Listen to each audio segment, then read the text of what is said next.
Manila, the 1970s. On television, the Marcos family smiled. The perfect portrait of power. But behind the carefully staged images lay a dark empire of greed, corruption, and theft on a scale the world had rarely seen. Ferdinand Marcos rose from humble beginnings, a brilliant law student with a sharp mind and an even sharper ambition. In 1965, he was elected president of the Philippines. At first, many believed he could be the nation's savior. By 1972, Marcos declared martial law. He claimed it was to protect the nation from communists.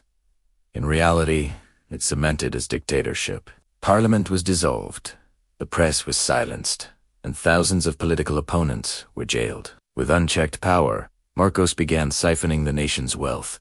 Billions of dollars disappeared into offshore accounts, laundered through Swiss banks and shell corporations. The Philippines' treasury became his personal wallet. Imelda Marcos became the face of She built palaces, bought priceless jewelry, and collected over 3,000 pairs of designer shoes. As the people suffered, she hosted lavish parties with world leaders and celebrities. Investigators later uncovered secret Swiss accounts worth hundreds of millions. These accounts were shielded by codenames and front companies. The trail of money revealed a staggering theft, a global financial web built on lies. While the Marcos family lived in palaces, ordinary Filipinos starved. The nation sank deeper into debt. By the early 1980s, over 40% of Filipinos lived in poverty.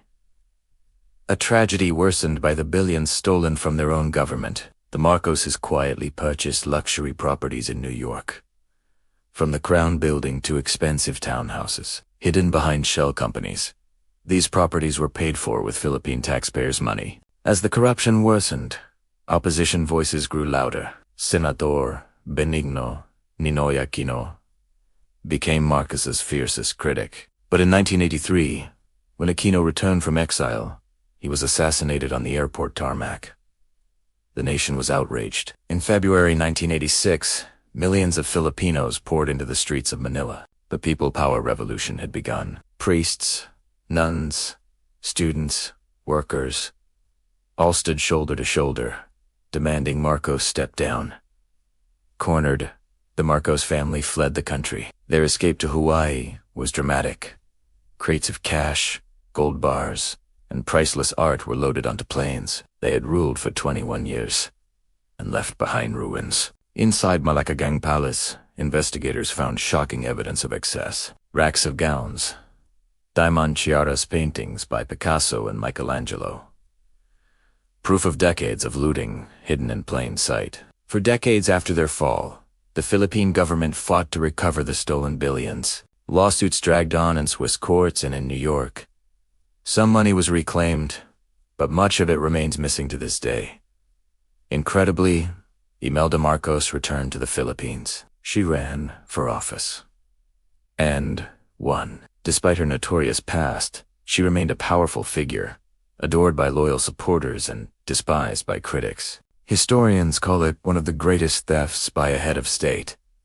Up to $10 billion stolen. And yet, the Marcos legacy still looms over Philippine politics today, dividing the nation. $10 billion. Enough to lift millions out of poverty, enough to build entire cities. But instead, it vanished into secret vaults, foreign banks, and luxury estates. The Marcos case proves one thing. Power can protect corruption, at least for a time. But the question remains, can justice ever truly catch up with stolen power?